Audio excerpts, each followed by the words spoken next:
I invite you to transcend what you've known as normal. Welcome to Wild Flowing Fire.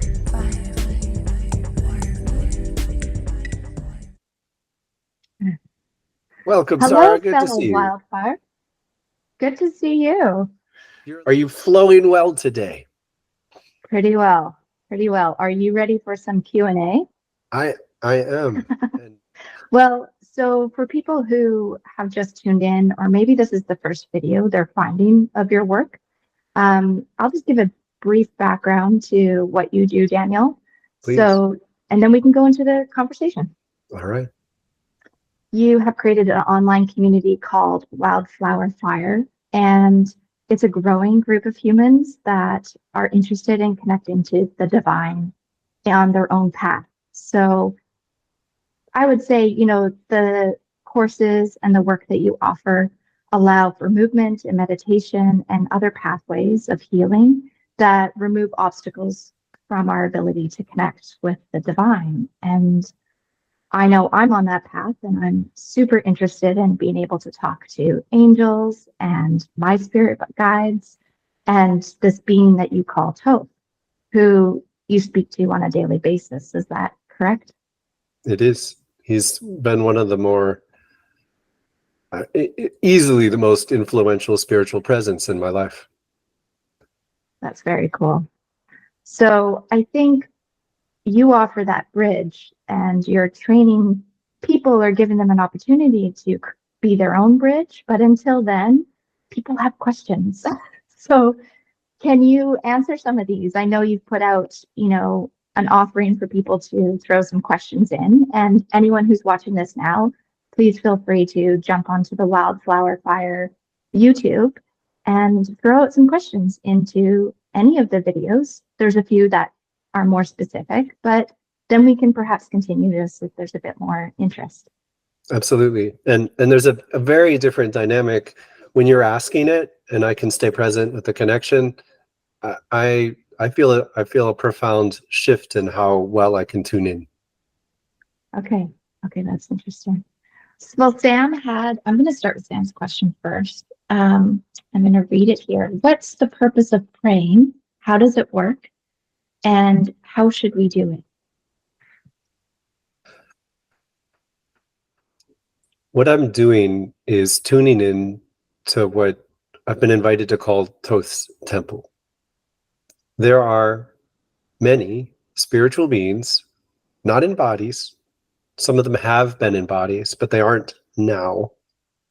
And they inhabit the same space in consciousness. The key ring tunes us in with them. So even when you don't know how yet, we're tuning to the same frequencies. So it's like an ethereal house? Somewhat, very much so. It's a morphic field, as Rupert Sheldrake refers to it, that has a shape and has a presence, and you can tune in sort of from afar, and you can tune in more like you're inside. So for a long time, even, it could be from afar, a little bit like a guiding star or light, a lighthouse. And that can go for years. And over time, you remove enough barriers and you can simply let go of presence and body and be there. So when you tuned in right now, you just are there. It does not take much time for me now, particularly if I'm doing my practices pretty regularly. If I'm not, there could be more in the way if I've paid attention to something that's entirely different. Right. And that's related with the question. I don't need to ask for that question. This is profoundly present in the lessons they teach all the time. Prayer generates the presence of what you're seeking or creating, whether that's help or gratitude, whether that's a wish you want to embody or the desire for an absence, like to get over a problem. An effective prayer will generate the spiritual presence of the potential for a new way. So it's like starting fire. It opens a door. Okay, a fire. All right. Well, both. Think of that's a lovely addition. Put them together. You're lighting a little spark, and as you light that spark, you're tuning in, and you can experience that very much like going into a different reality once you get good at it. Okay. Okay. So what is, Wait, I know you talk there's more on this. So now I'm tuning in, and I can feel a gripping when they're like more.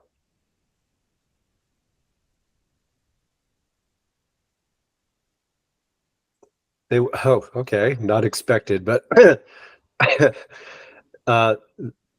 they're not here to answer the questions. I am. By staying in tune with them, I know. It's just a knowingness.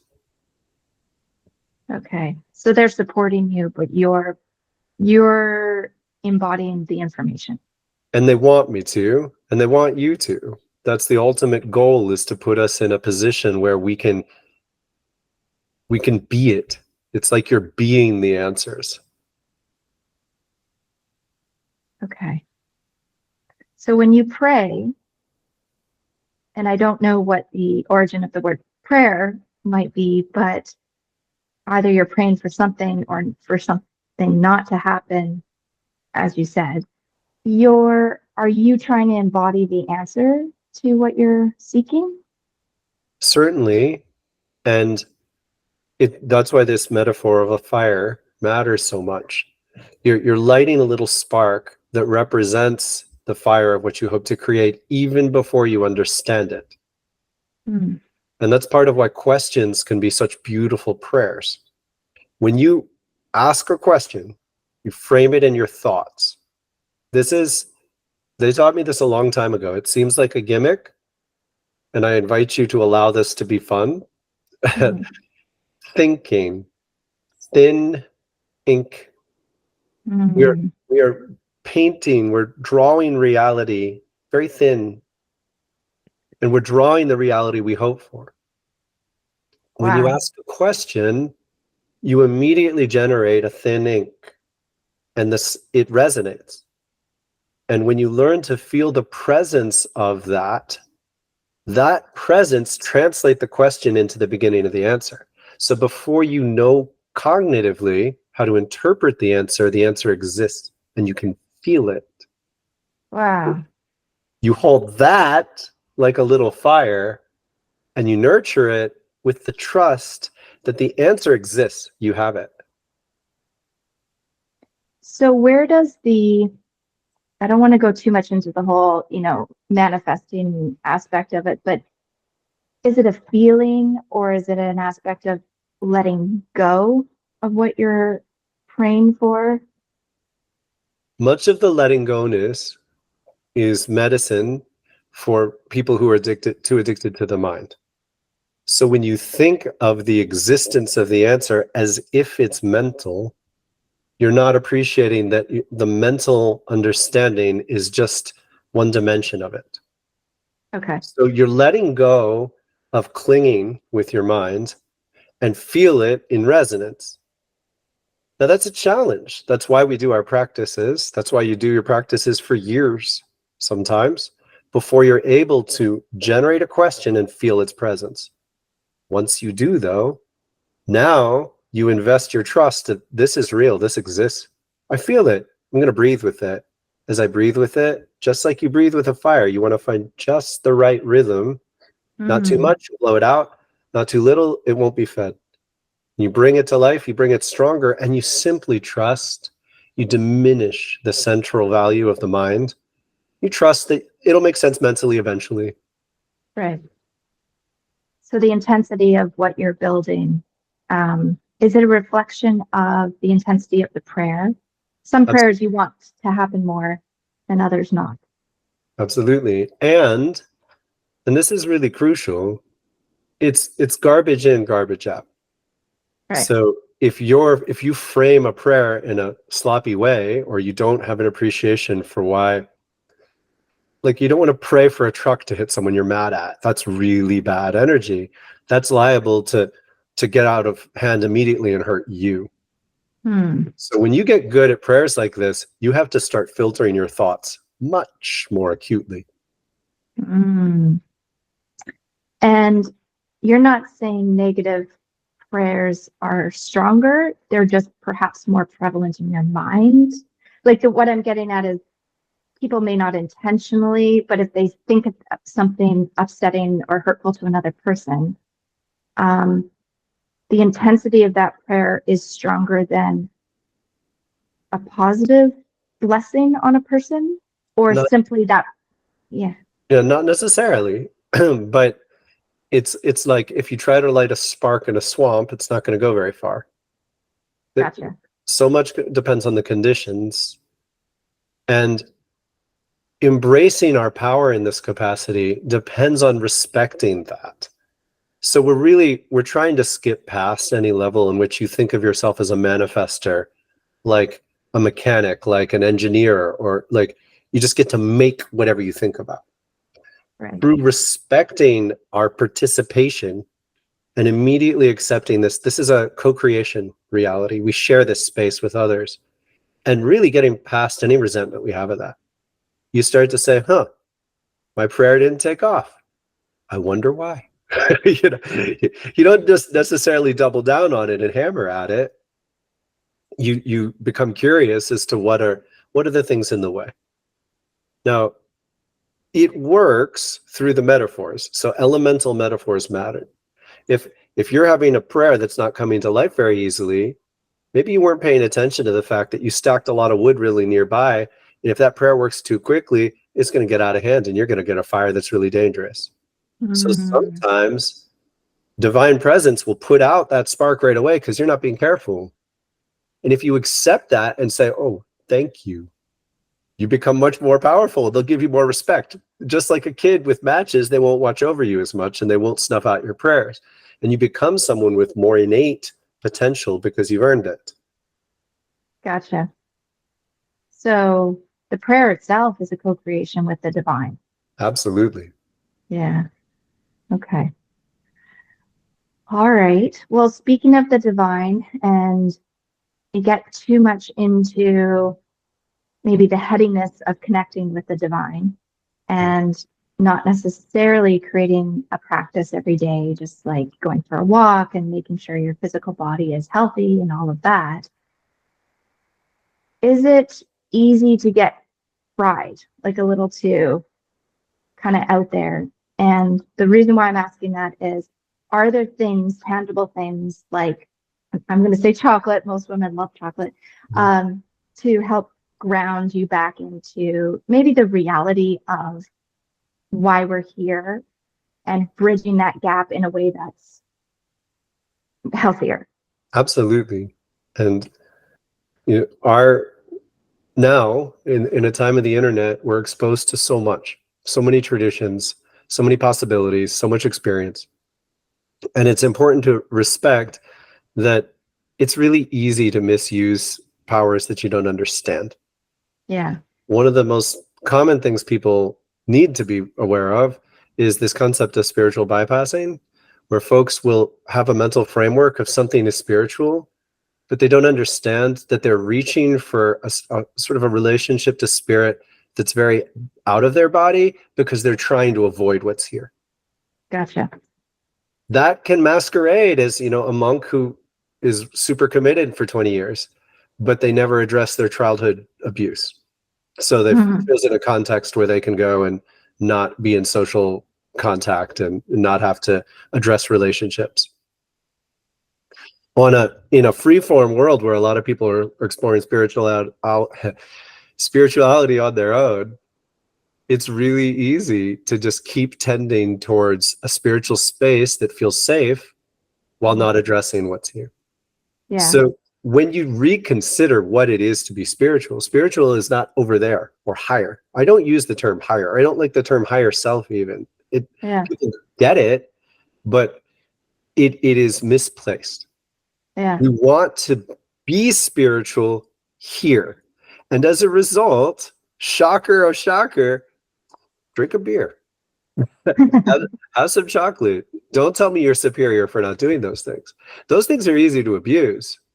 But this maturity of dynamic respect for the gifts of nature, where you're like, yeah, too much of that'll fry you. Too much spirit will fry you too.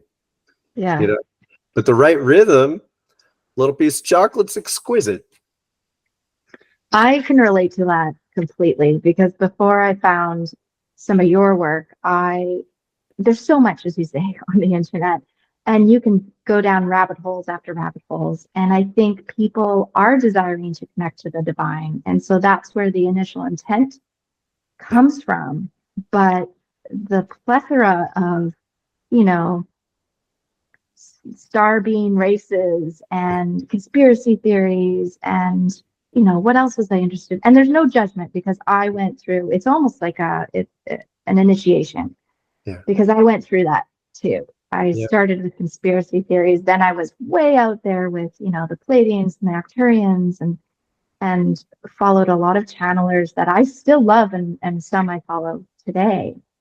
But I wasn't back here. And I do remember there's this level of frustration that I reached where I just thought, I just want to connect. Like, I just want to get there. And I couldn't, none of it felt satisfactory enough after a certain amount of time of constantly watching other people connect and me not feeling like I could. Yeah. And that's when I found your work. And, you know, it does. It takes the romanticism out of it a little bit. Yeah. And I'm a Pisces. Like, I love that shit. Like, it's, you know, so it was a bit tough. I was resistant to starting some of the options that you offer through movement and meditation and all of that. But when you get into it, I realized that, oh, this is the path. It's here, dealing with some of the obstacles I still have and I'm clearing in order to get where I wanted to be. Like, I want that mystic vibe, but I have to start here. Sarah, so, yeah. What happened to you? What was it, 2 weeks ago? You saw in the tree. Yes. I saw the Fae in a tree. It was phenomenal. A lot of them. I saw a lot of them. And they saw me. Like, that was another thing, you know, when I think that interaction, thank you for recognizing or acknowledging that, because when the spiritual or the divine interact with you, that's when it's real shit. Exactly. And yeah, that was amazing. That's why we do this. Yeah. So there are levels of new age sort of bliss that we do bypass in this approach. And it's with purpose. Like, it's, in my opinion, a little bit of a purgatory. It's a nice space. It's particularly nice when you've suffered in mainstream life and haven't ever fit in. Mm. But it's far short of what's possible here. Mm. One of the reasons it's so challenging to be present with spirituality in its full potential is that we live in cultures that rejected earth-based spirituality. And they did so with good reason. When you start becoming more spiritually aware, you can blend the boundaries between being human and being different kinds of animals. And there were not good boundaries there in centuries past. And it means you're going to end up in totally different dynamics of being that are genuinely unhealthy for you. There's a reason you're not a wolf. There's a reason, you know, if you were supposed to be a wolf, you'd be a wolf. And to become aware of these dangers is to recognize why the Christian church burned people. Like, that's what they were doing. I'm not condoning it by any means, but they were saying no to that. Gotcha.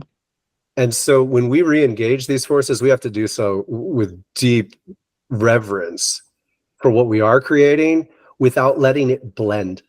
Because people, like you say, the arc people go through is to explore this and this and this and this. And they won't even notice when they just shift into a community where, you know, basically people are eating each other.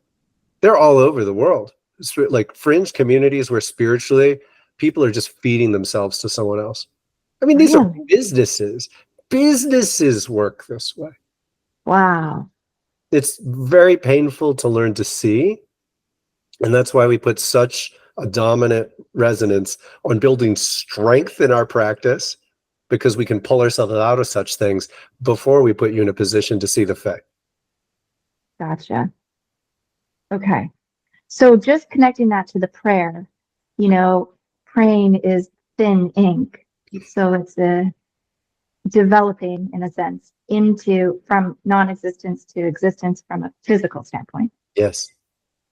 You're basically saying movement and, you know, the courses you offer and other people, there's other ways to do it. I'm not just saying you're the only path to do it, but I'm doing the path. So that's what I connect with. The movement and everything you offer in the courses is that sort of taking it, the thin ink, and putting it into the physical so that we're strong enough to handle when the divine does connect all of a sudden. Absolutely. We have it our doesn't own blow you out. Yeah. Yeah, absolutely. You're making a little lightning attractor for real lightning, but you have to nurture that to the point where it doesn't blow you out. Right. You know, there's this definite window where if you don't blow, a fire will go out, and if you blow too hard, it will go out. Right. But then you can build it to the point where you could blow as hard as you want. It's only going to make it stronger. That's what we're trying to do, is get you over those thresholds of fragility into a space where you can withstand the presence of nature and the magical presence of nature, and not just get sucked into whatever you see. Yeah. Yeah.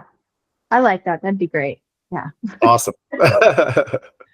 Okay. So one of the other questions, chocolate was a question. The other question was, I asked this one actually, are the zodiac signs connected to the chakras? And by zodiac signs, humans born into Right.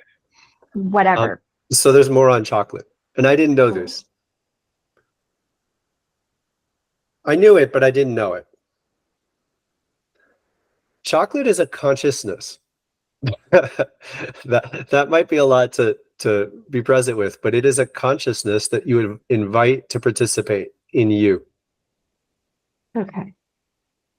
When you do it in conscious, gracious awareness, it's awesome.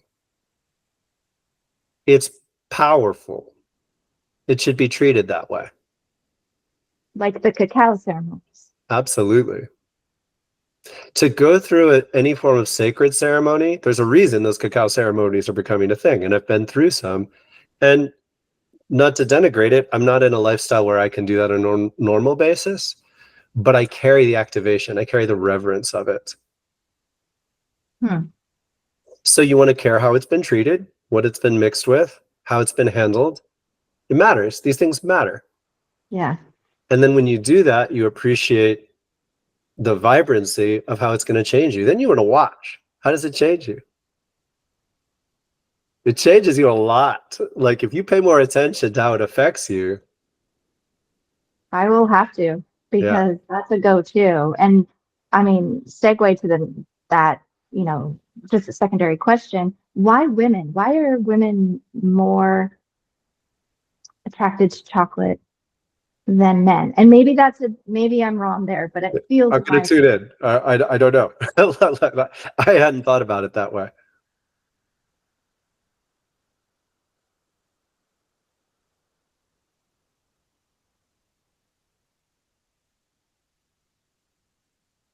Well, I'm sort of getting that it's really the reverse in a way, but it's that there is more of a presence in a masculine mind of blowing past the subtleties. So there are certain activations that chocolate can give that men just miss. But it doesn't mean they don't need it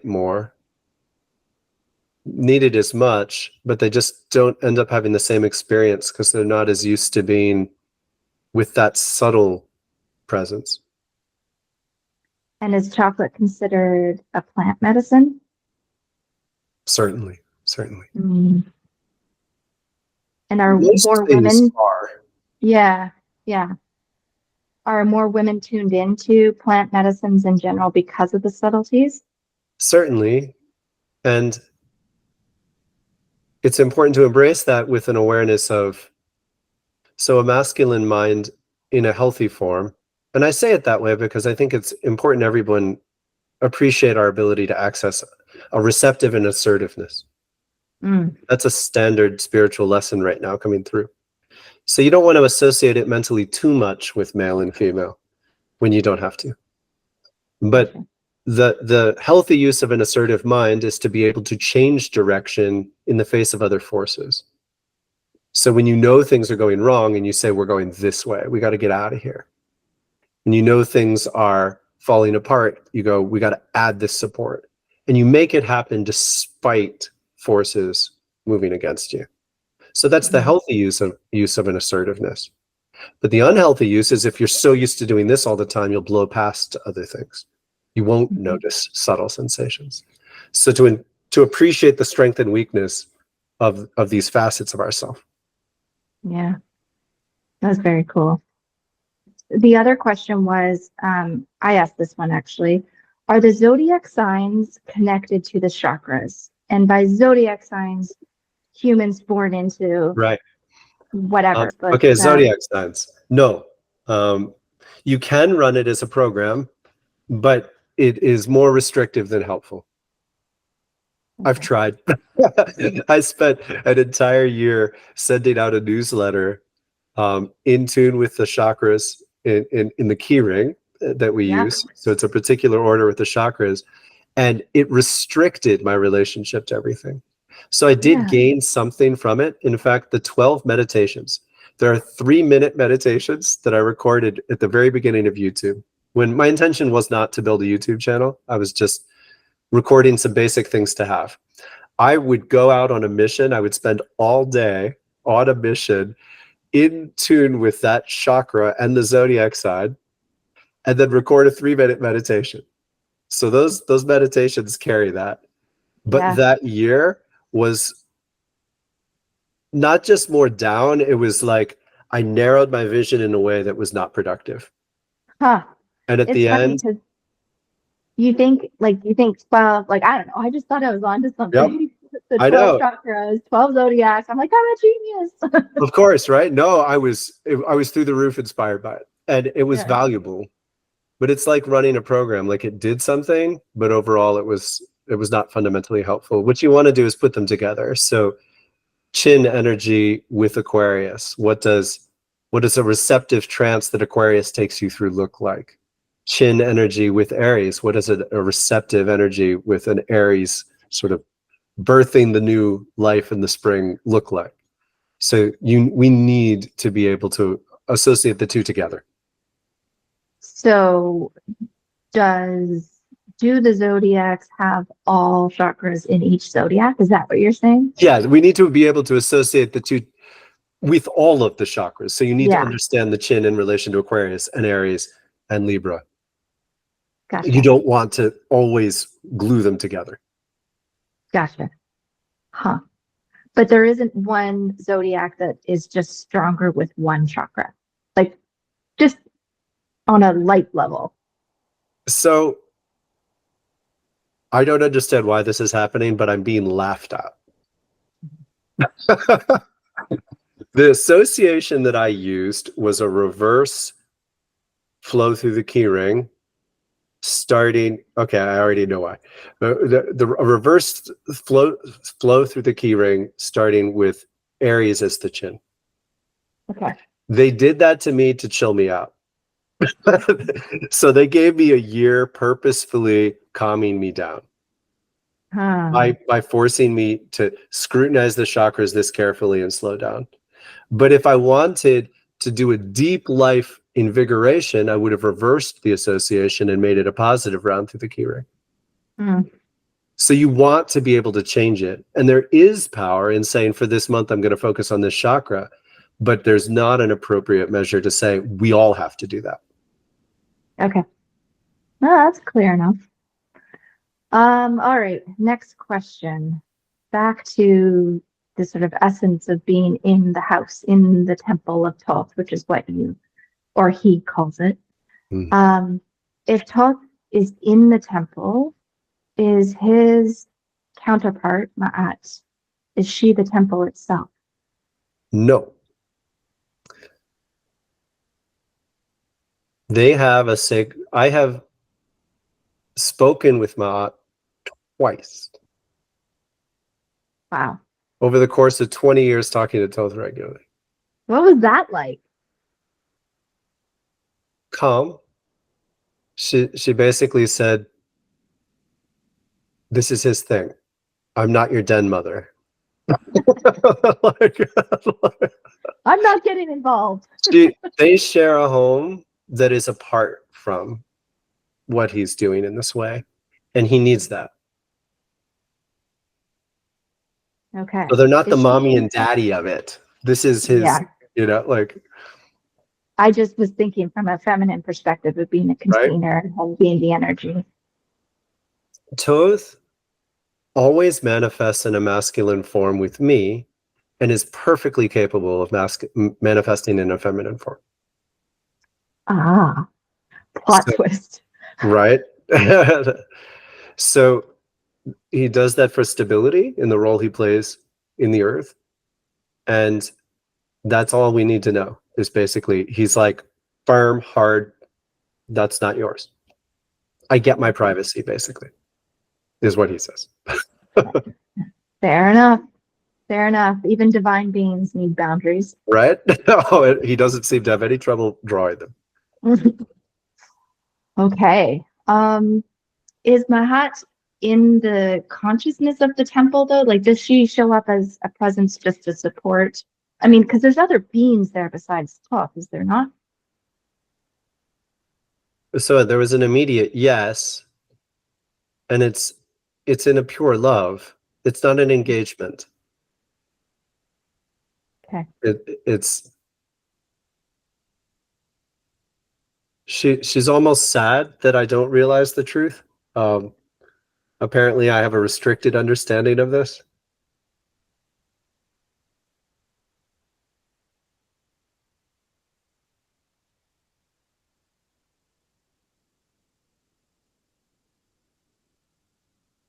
I think your initial instinct is closer to the truth than I appreciated, that there's something about her essence always being present in this way. Interesting. Yes, absolutely yes. Wow. So I think we've bumped into something that I haven't fully appreciated. Yeah, she's there in some way, somehow. Is the presence of consciousness, does it shift? Like when I connect to the temple and then can consciously enter in, will the consciousnesses present there be different than when you're in that space? It's a very unique relationship. So it feels spatial, but it's non-spatial. And you're basically given a bit of a buddy system. Like, so you will recognize the presence of vibration, which it's appropriate to know as one being within the temple, and then kind of lead you. And my experience was for a long time, never by name, and I could feel myself be exchanged, or what I thought of as being exchanged, to someone else. And then at a certain point that would be whoosh, and I was with Thoth. And it was a distinct difference. So yeah, that's it. It's like we all have our own unique relationship to this, but there are definite beings who are committed to being a part of this process, not embodied, but spiritually present and deeply woven into the fabric of the earth story. Right. So they are all connected to the Christ crystalline consciousness and focused. And their own thing within that. You graciously pointed out for sure that many spiritual schools right now are functioning in a really healthy way to bring together these thin inking prayers that generate a coherence with the earth story. They are in tune with a greater story of which many traditions are a part of, and they are particularly unique medicine, perfect for some folks to tune into, along with a mission we share to help catalyze certain kinds of changes. And in Thoth's case, particularly centered around bringing together strengths of different traditions, the active facilitation of unity consciousness. So being able to appreciate the gifts from a shamanic culture and a yogic culture and bring them into one space. Wow. So I had a vision of you when you were talking about that. If or anyone had entered into the consciousness of the temple, is it possible that another member of their soul family embodied would be in the temple at the same time? Like, let's say they're from a different culture, have a different religion, and this is Thoth's sort of focus on bringing together beings. I don't know if I'm asking this correctly, but No, and I have not thought that before, but immediately it's like, yes, and they do that. I didn't right. know that, but yes. And I think part of the concern could be an over identifying a spatial. My experience is I've had to identify it as a spatial presence in order to tell this difference between being led like a lighthouse and then entering and being inside. And yet it's something that transcends a spatial three-dimensional metaphor. So yes, they actively facilitate these connections, this transcendent connection when you come to face, so to speak, with a member of your soul family and say, oh my goodness, we've done this before. Yeah, trying to link humans on this earth so that there's a grid of some sort within the human consciousness. Yeah. And that's what they're wanting very much. Like there is an extreme joy of being able to embrace this transcendent love. It's like you have shared a love before you were born with multiple beings, many of whom you've known as mates, many of whom you've known as parents. And we need to feel that love to keep us conscious, to keep us sane amidst this extraordinary challenge to embrace transcendent memories. The love is what holds it together. And that love translates into vibration. So love is not vibration. Love creates vibration. It's important. It's really important. You know, wow. People often say, I'm in love when you fall into that like new relationship energy or whatever. Yeah. That is an expression of love. We need to trust the love. We need to trust the love to stay sane. Knowledge doesn't do it. If you hold knowledge too tightly, you're going to slip when you don't have an understanding of the next step. It's love that can carry you through beyond that. Can we go back to love is not a vibration, it creates the vibration? I mean, that's just a paradox for me. How is that possible? Well, this is the sadness. And when you fully get this, it no longer becomes possible to say, I'm not in love with you anymore. It becomes childish and rude to say that, to even think that. It's awful. But that comes from a situation where people are identifying love as being in the buzz. And really being in the buzz only means two people or more have a coherence, have a harmony to how their energy is working together. So when you hit a threshold where that coherence has played itself out, do you not love them anymore? Like, that's awful, you know, but that's much of culture, right? Like people break up at that point frequently, you know, like that's just normal. To weather through those changes and to trust a love that's deeper than that is to say, our love is so strong, even though I can't feel it right now, it is more real to me than my resentment. Things that I can feel. Notice how this has to work. You have to trust the love bigger than that resentment or sense of loss or sense of missed expectation, which you can feel resonant.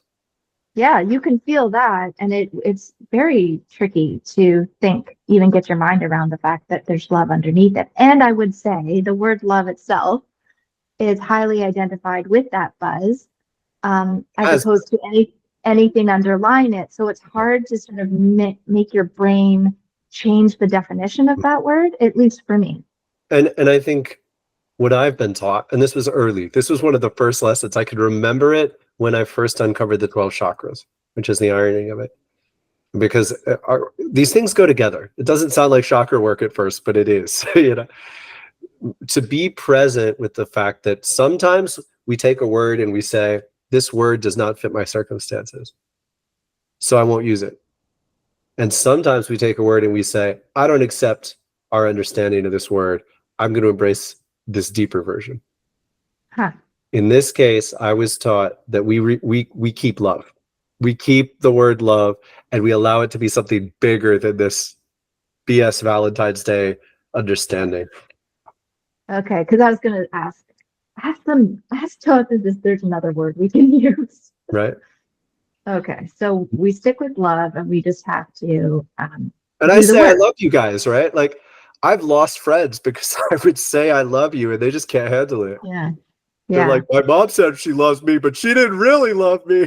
My boyfriend said he loved me, but he left me. Because people have conditional love. Yeah. Or even just misplaced respect towards it, in the fact that you shouldn't overuse it. Have you heard that? Or I have, and I have not found a situation where that doesn't conform to people are nurturing a private reverence for something they want to know as love. It's a very specific vibration. So they associate the idea of love with a specific vibration, and then they seek someone to share that specific vibration with them. And forgive my crassness, but it's no better than masturbating with a prop. You're telling someone to be your expectation. You're telling someone to fit into what you created on your own. And people will do that. I met a woman online once. I was in LA, she was in Berkeley, and we decided to meet each other, and we both went through the roof. And we finally named it, and it's like, oh, we fit each other's expectations perfectly. And within a week, we were gone. It was like, it wasn't a real person. It was my expectations fitting her expectations. That is not love. That's buzz. Right. As soon as I violated one of her expectations, no way. As soon as she violated one of my expectations, oh my God, you're not for real. No, it was for real. There's just other stuff here too, which is why we have to associate love with a presence, with a commitment that is still there when you can't feel the buzz. Yeah, it's definitely believing before feeling, I feel, because I don't even know if I felt that underlying love, at least not to a degree that Most I could, I would say, harness it. Yeah, so it's just like you have to trust that it's there, and then you have to somehow, what is it just going to sort of pop up one day? No, that's a passive. This is the practice. This is why it's tied in with the practices. We have to develop this skill of lighting little fires and committing to keeping them lit even when it's cold and windy and wet. Like, that's love. The effort to bring presence of care and appreciation and gratitude into a situation full of resentment. Right. That's love. To commit to building a positive feeling that's bigger than the worst negative feeling. That's love. And this is where I hesitated earlier. I said Thoth has been the biggest spiritual presence in my life. Jesus might be the biggest spiritual presence in my life, but I was brought in through the church regularly. But I developed a personal relationship, and he teaches that lesson more than any being you know. He's going to love even when they kill him.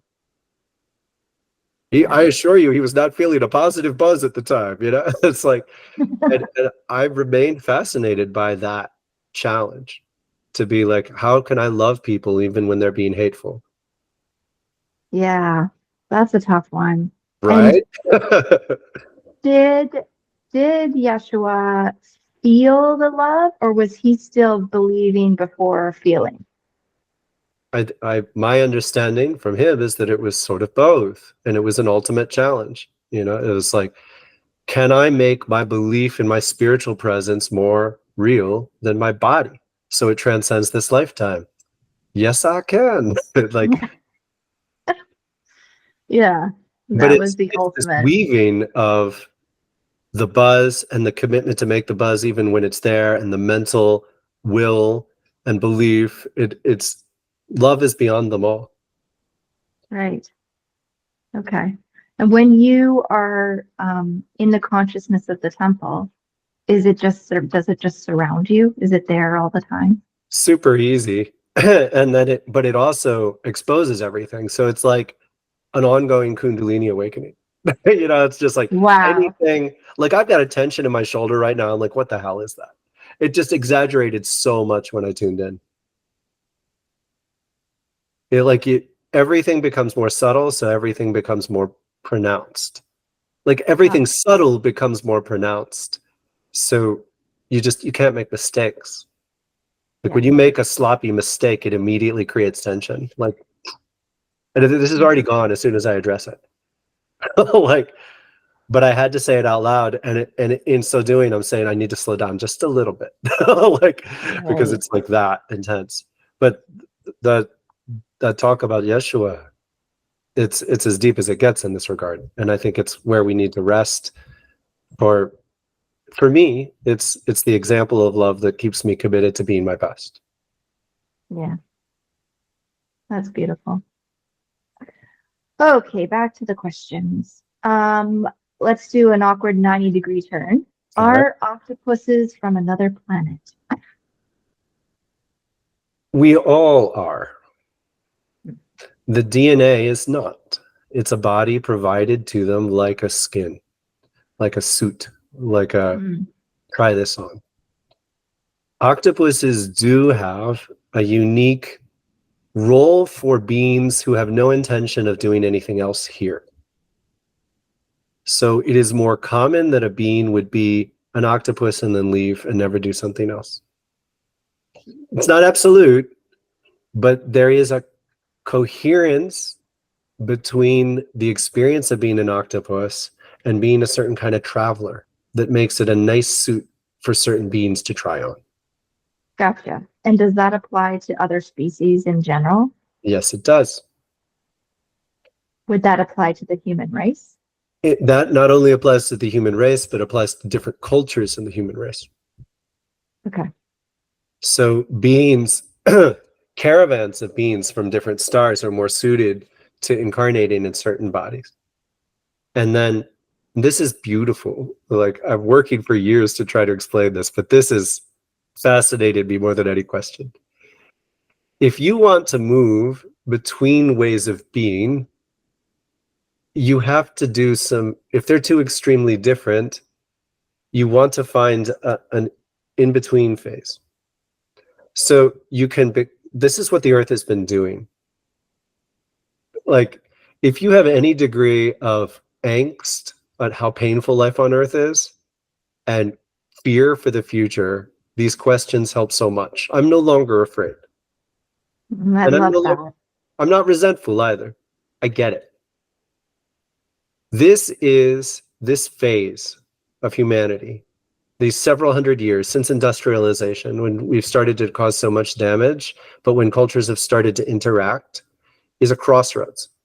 It's a cosmic crossroads. It's not just a crossroads in space, it's a crossroads in time. So for this phase, beings have been able to come here from Sirius and turn into the kind of being that can go to the Pleiades. Wow. Okay.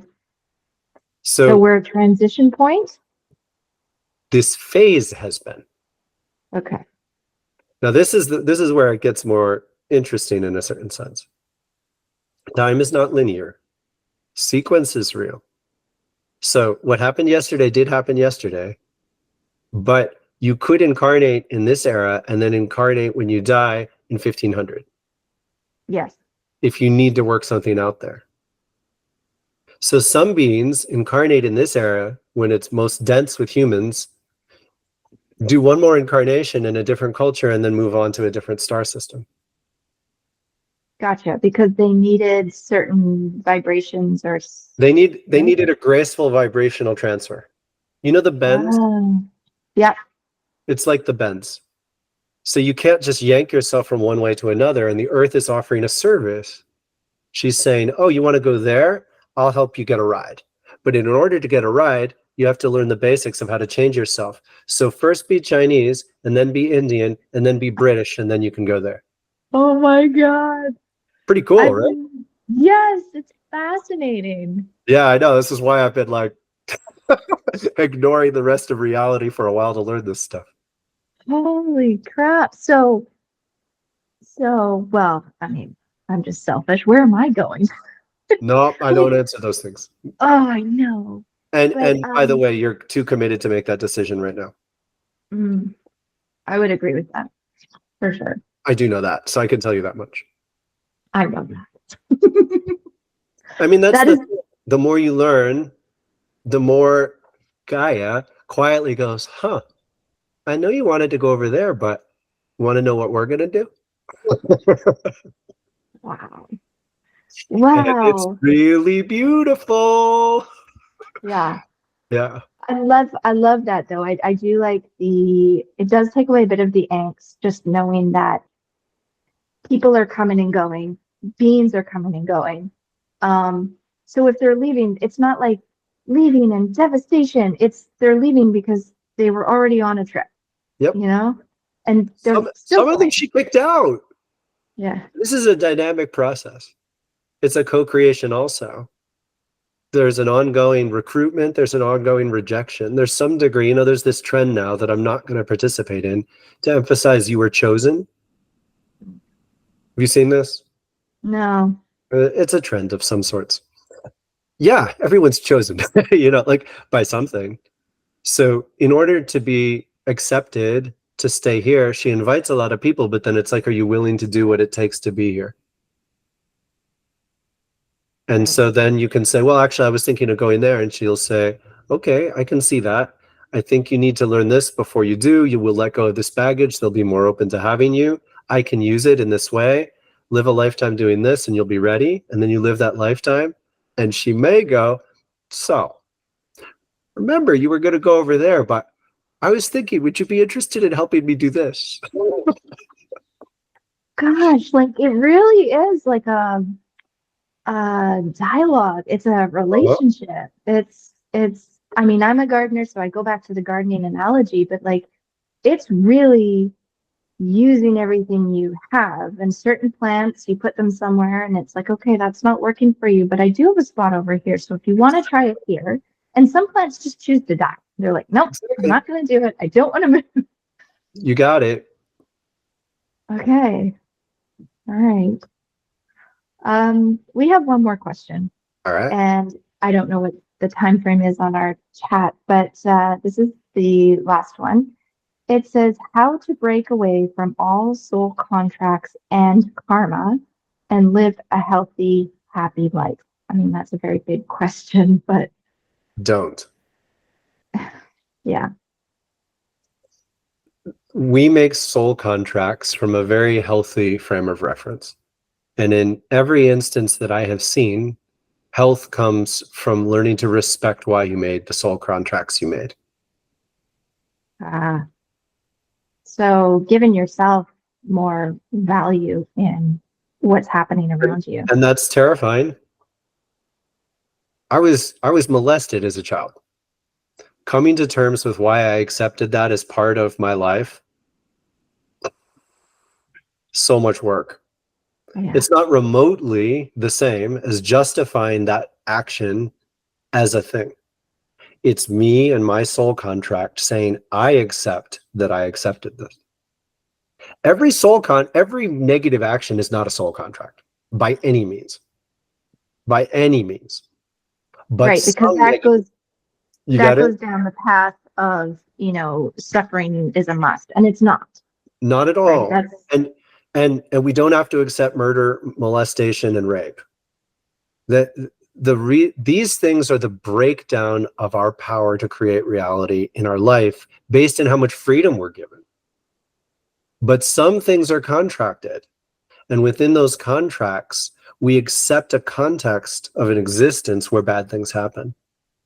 So when you allow that, and you're able to say, I will hold a love that's bigger than my hatred that I was violated in this way, you become something awesome. You have no desire to participate in these negative forms of reality anymore. And you're liberated. You're free from hating. It's amazing. It's amazing. But you're not accepting the actions of what happened.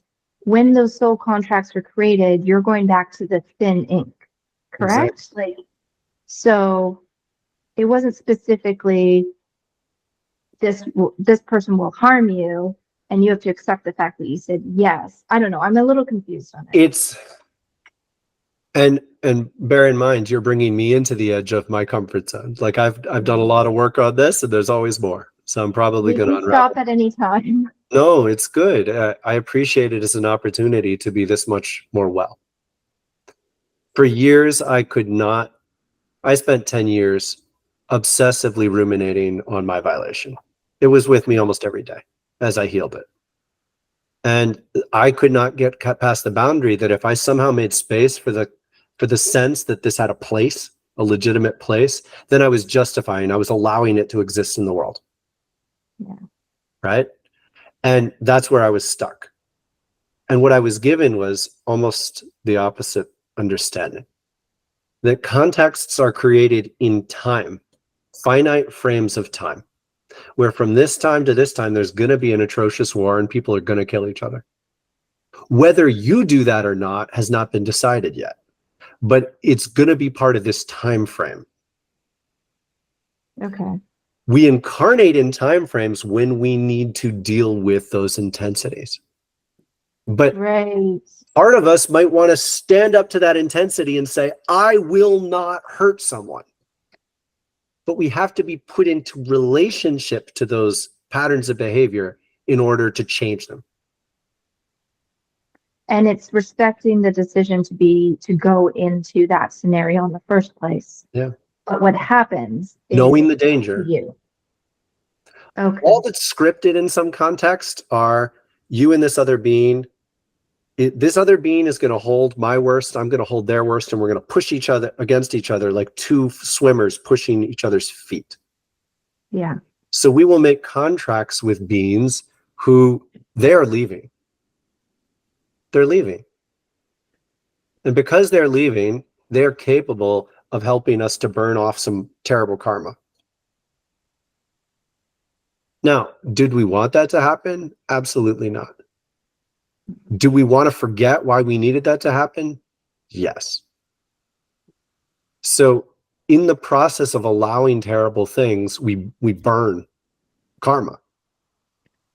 And we become someone who has no desire to live through that, who has no desire for anyone else to live through that, but would rather be loving now than resent this person for the rest of our lives. So why do we remember sometimes past lives, like terrible aspects of past lives? Well, on a very simple level, the most intense emotional presence cuts through vibrationally. So in the same way, positive work, the Heart Math Institute is studying how our heart and our brain can come into coherence.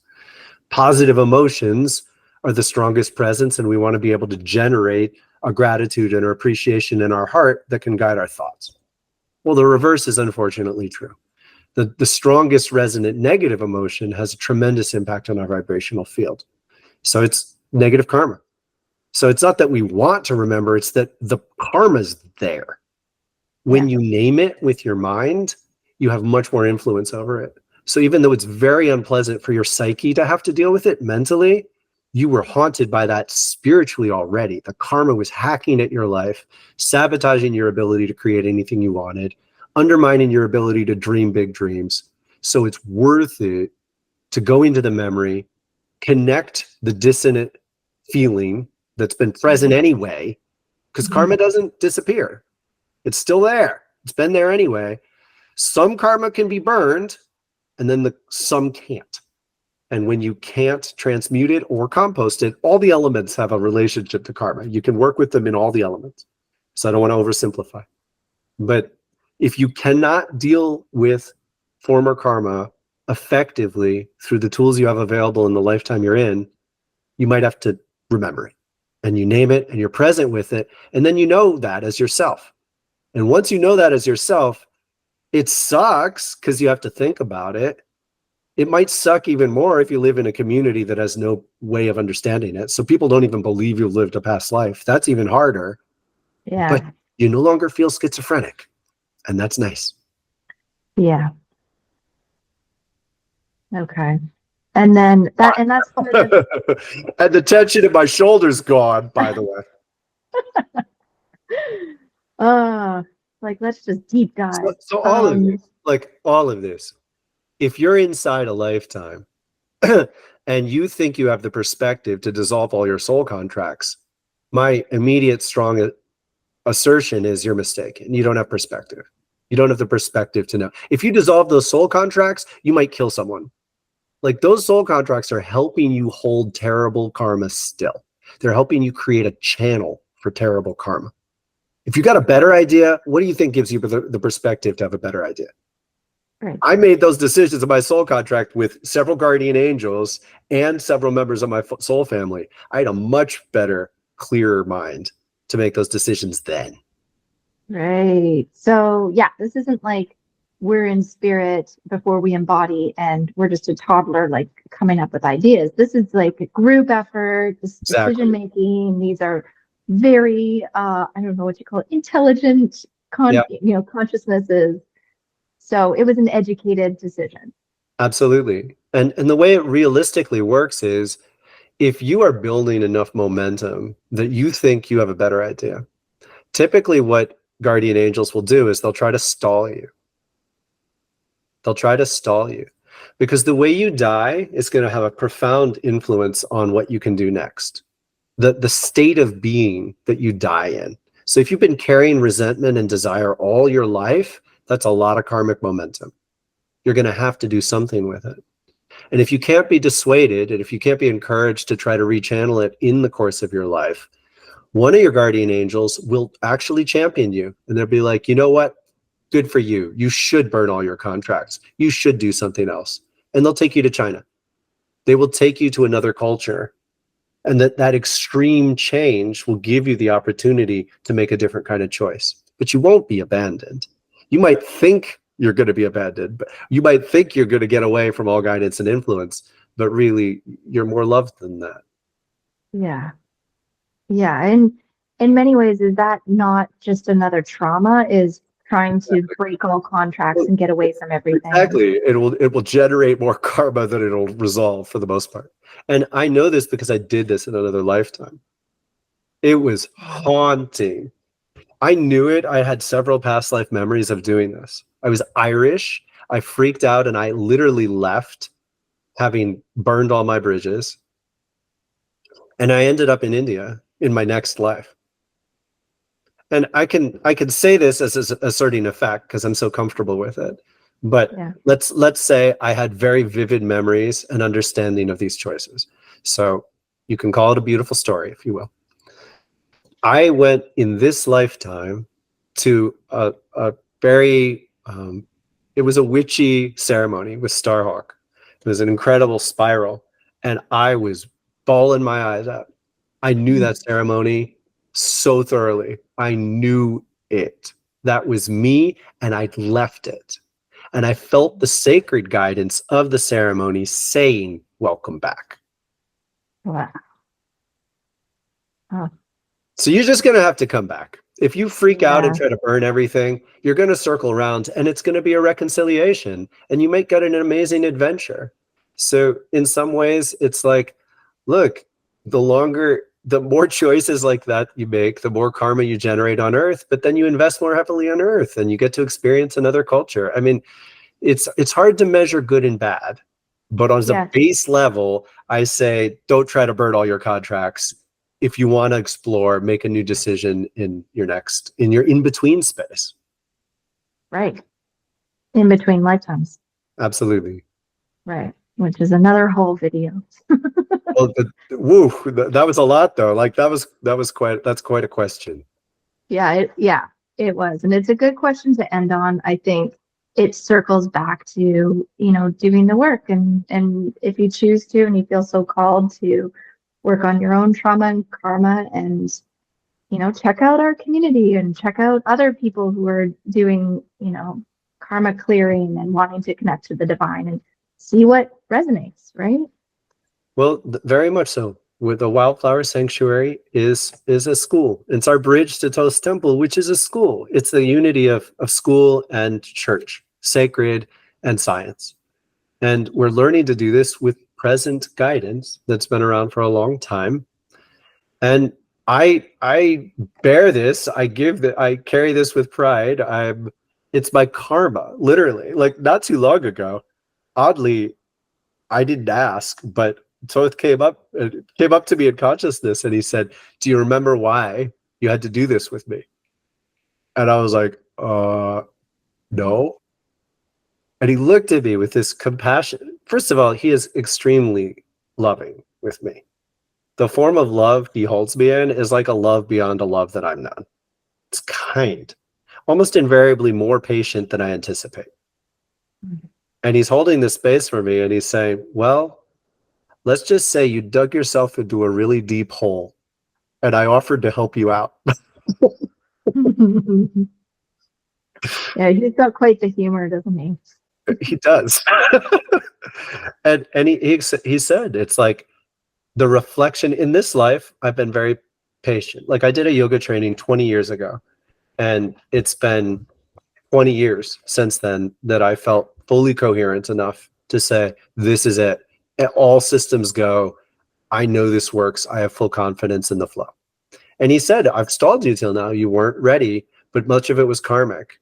I had to mirror the level of patience that he showed me, which is mirrored multiple times. Like the way karma works through lifetimes is you're moving through the same patterns in different ways over and over and over again. So as above, so below. You'll see the same pattern in a small way. You'll see the same pattern in one relationship. You'll see the same pattern in your lifetime. You'll see the same pattern in another life. So in this life, I've had to mirror climbing out of that hole, but it's been kind of fun.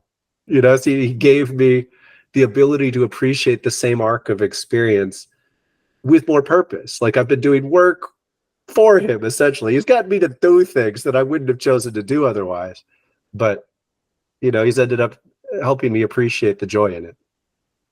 And that pattern that you see and that people exist within, the fractal pattern of the universe, but is it the transition from karma to dharma? Is that how you're slowly getting out of the hole and end up doing what you should be doing?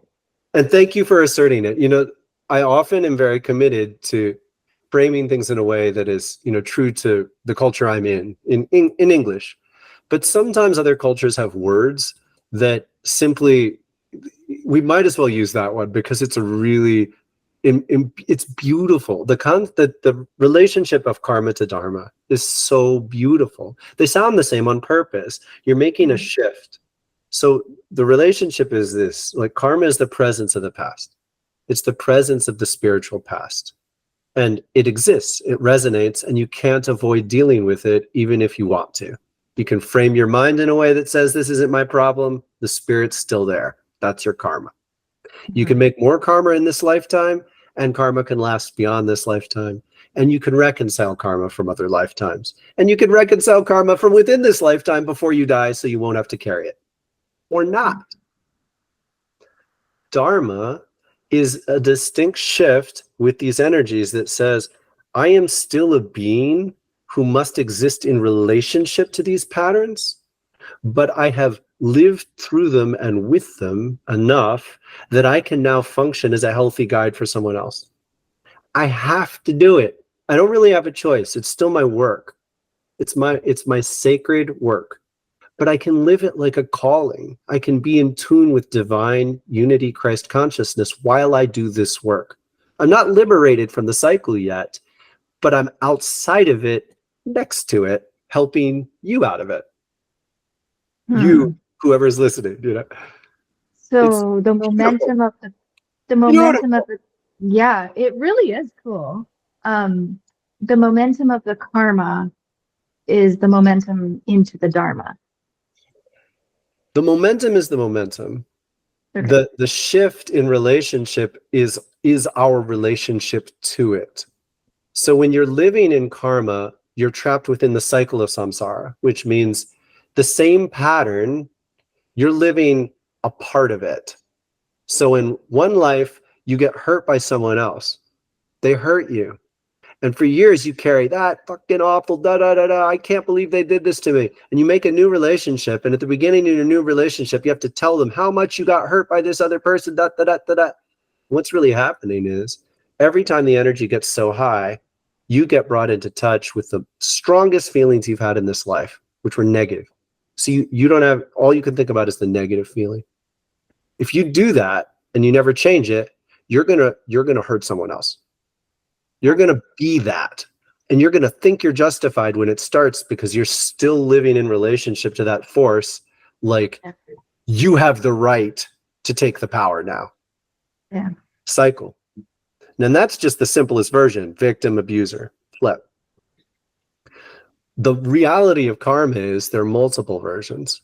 There's someone who teaches you, let's say my teacher went through a negative experience. I accepted them as a teacher. They taught me how they dealt with the negative experience, but they didn't really get out of the karma. They just kind of grounded themselves a little and developed some coping mechanisms. So now they're wrapped up in the karma. The person who hurt them is wrapped up in the karma. I'm wrapped up in the karma. And the person I treat that way is wrapped up in the karma. So it gets all tangled, right? Yeah. If you want to live outside that, you have to be in this dharmic relationship. And you make the commitment to want it before you achieve it. So when you want that, you're saying, I will no longer play a role in perpetuating this energy. And one of the key factors that's so hard for people to get is there's no more Spider-Man. There's no more Aragorn from the Lord of the Rings. There's no more heroes like this. They're all karmic. They're all stuck in the karma. Spider-Man doesn't exist without a bad guy. You don't want to be something that only exists in relation to bad guys. That's karmic. That's not dharmic. Spider-Man is not a bodhisattva who's transcended karma and is helping us change it.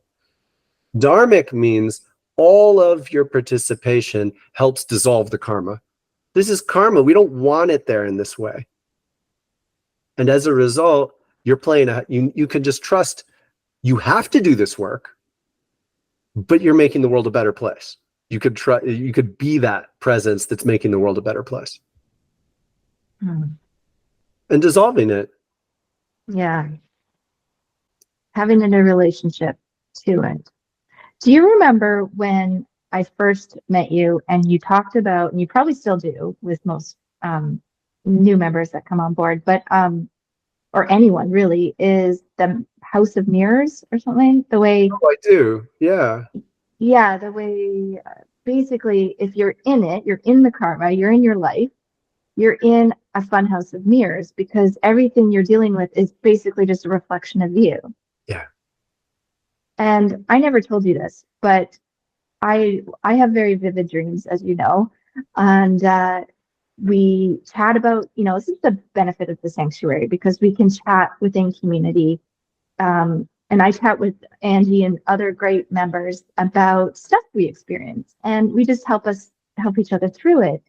But I had a dream after that conversation, and I never really understood it until now, but I was standing in this tower kind of mirrors, and I could get out, like there was no door, and I look around and you were walking by looking at me, but you were outside the tower, and I just kind of looked at you, and then I looked back to the mirrors, and that was clearly just a I don't know what metaphor or whatever about where I was and at the time when we had that discussion. But the tower the fact that it's a tower feels important. I mean, what does that mean to you? It means tower of light. It means I could go up and out, perhaps. Well, that sounds like a healthy relationship to it. I'd say in this lifetime, I can know multiple teachers who have essentially, in retrospect, it's easy to feel like I had contracted with them to help me maintain a boundary that I would not try to be sitting on top of a tower in this lifetime.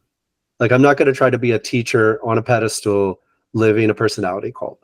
It's been a just dominant theme over and over again for me. And this is, Thoth has told me, this is my karmic journey that I'm committing to help take down those patterns by constantly allowing people to see me in it and then saying, no, I'm not going to live. I'm actually living outside the tower again and again and again. And you've been someone who's gotten that. And it's one of the reasons I appreciate you so much, that I feel like when you first met me, you almost said, so are you living on top of that tower? and I said, no, I'm not going to. Are you down for this journey, Sarah? And you were, you know, like, and some people totally lose interest in me if I say I'm not going to be the guru at top of the tower. And that's what they want. They want someone to hold that kind of stability. But I maintain that's a karmic role. That's like you're holding the karma as if you're the victor of the karma. Mm. And I was taught not to play that we're trying to dissolve it. And so to exist and let people see me that way, and then say, actually, I'm over here. And then for you to be someone who's able to go, oh, wait, he's over here. And you appreciate me, right? But you don't lose yourself. Like, that's what I love about it, is you're not like kissing my ass. You know, you're curious, you appreciate my skills, but you feel more confident than ever and more empowered than when I first met you. You know, you're owning yourself. So, and I love your answer. Like, you think of it as, well, of course I could go through it out the tower, right? Like, that's the attitude. Yeah. I think that's, you know, that sort of goes back to praying too. It's doing the work. And as I said at the beginning of this, like, I was resistant to it, but when you do the work, because you're not at that tower and you're not sort of, because when someone sits there, it feels like, well, they can do some of it for me. Nope. Like, exactly. you're not on the tower. I'm doing my thing, you're doing your thing, and we're just doing it together. And they can. And what it is a person in that role, and this is many teachers, I don't know if we want to call it that, but many people who run communities of folks where they're revered, they're holding people's karma. So people are giving them their negative karma, and this teacher being is then giving them the experience of being free from karma. But it's completely frozen. They have to stay in this relationship in order for it to work. And so they're really not liberated, and it's a bad deal in my opinion. Now, it's cool that you can be introduced to this sense of freedom.